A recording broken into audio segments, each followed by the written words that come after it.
साथियों, मेरा नाम गोपाल गर्ग है और मैं वर्तमान में राजकीय वरिष्ठ माध्यमिक पाठशाला चंडी में सुपरिटेंडेंट के पद पर कार्यरत हूँ।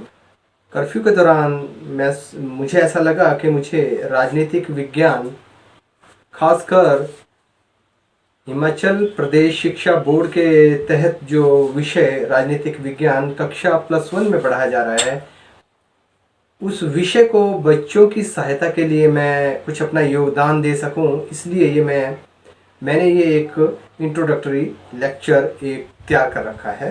ये मैं आप सबसे साझा करना चाहूँगा। तो एक विषय जो ये है राजनीतिक विज्ञान, इसको मैं इस ढंग से बच्चों से या अपने सुनने वालों को बताना चाहता हूँ कि राजनीतिक विज्ञान जो बन रहा है, पूरा इसका नाम है राजनीतिक विज्ञान।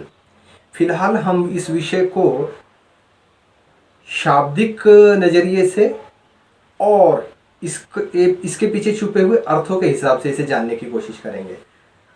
तो हम इस विषय को शब्द के अनुसार तोड़ कर समझेंगे। फिलहाल हम जाएंगे सिर्फ राजनीति पर, हम अपना ध्यान केंद्रित करेंगे, इसे समझने की कोशिश करेंगे। विज्ञान का जो इसके साथ विज्ञान जो लगा है, ये शब्द, इस पर मैं बाद में बात करूँगा।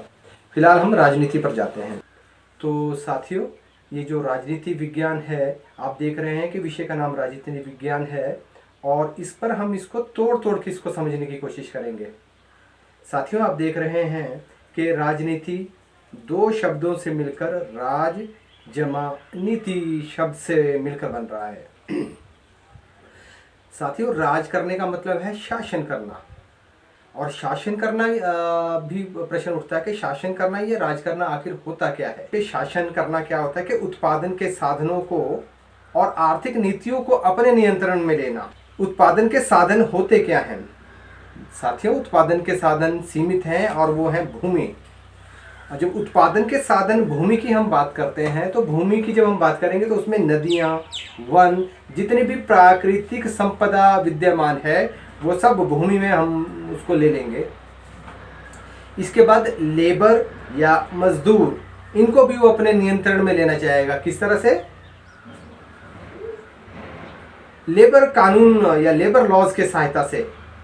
और फिर जानकार एक बड़ा वेग सा शब्द है। जानकार में मतलब है जितने भी इंजीनियर, यांत्रिक लोग जो उस चीज़ की जानकारी रखते हैं, उनको अपने नियंत्रण में लेगा। उनको अपने नियंत्रण में कैसे लेना चाहता है राजनीति करने वाला?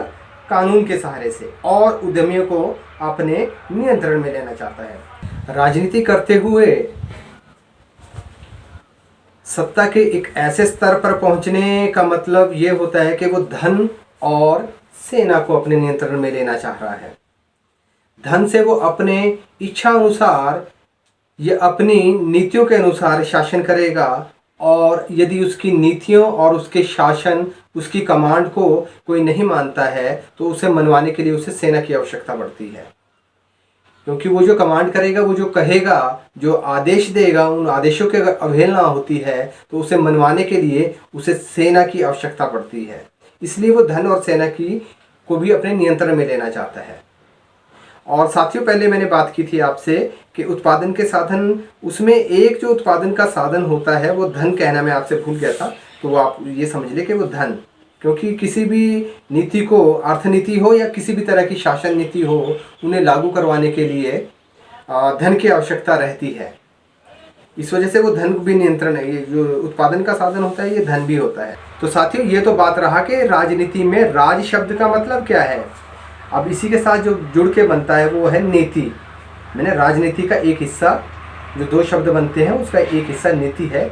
नीति का हिस्सा बिल्कुल आम शब्दों में कहें तो नीति का मतलब होता है तरीका, किस्म। अब हम आते हैं कि किस्म क्यों बदल जाती है। राजनीति करने का मतलब है कि उत्पादन के साधनों को अपने नियंत्रण में लेना, और नियंत्रण को किस सीमा तक वो अपने उत्पादन के साधन को राजनीति करने वाला किस तरह से अपने नियंत्रण में किस सीमा तक रखना चाहता है।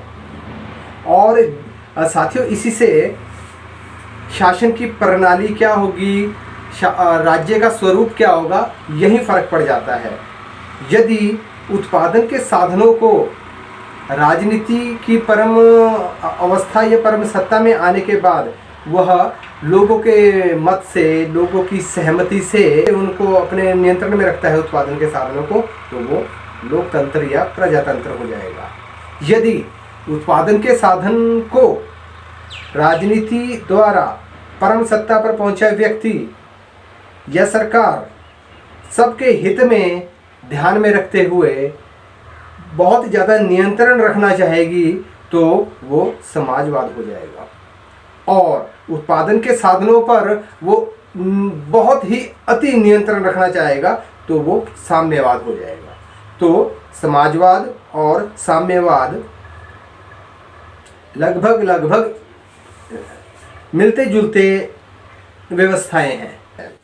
आज के लिए इतना ही पार्ट ए में, और इसी का पार्ट 2 समझ लीजिए साथियों कि ये मैंने पार्ट ए रखा है, और ये पार्ट बी, विज्ञान इसे क्यों कहा जाता है, ये भी हम पार्ट बी में समझ लेंगे। आज के लिए इतना ही, धन्यवाद।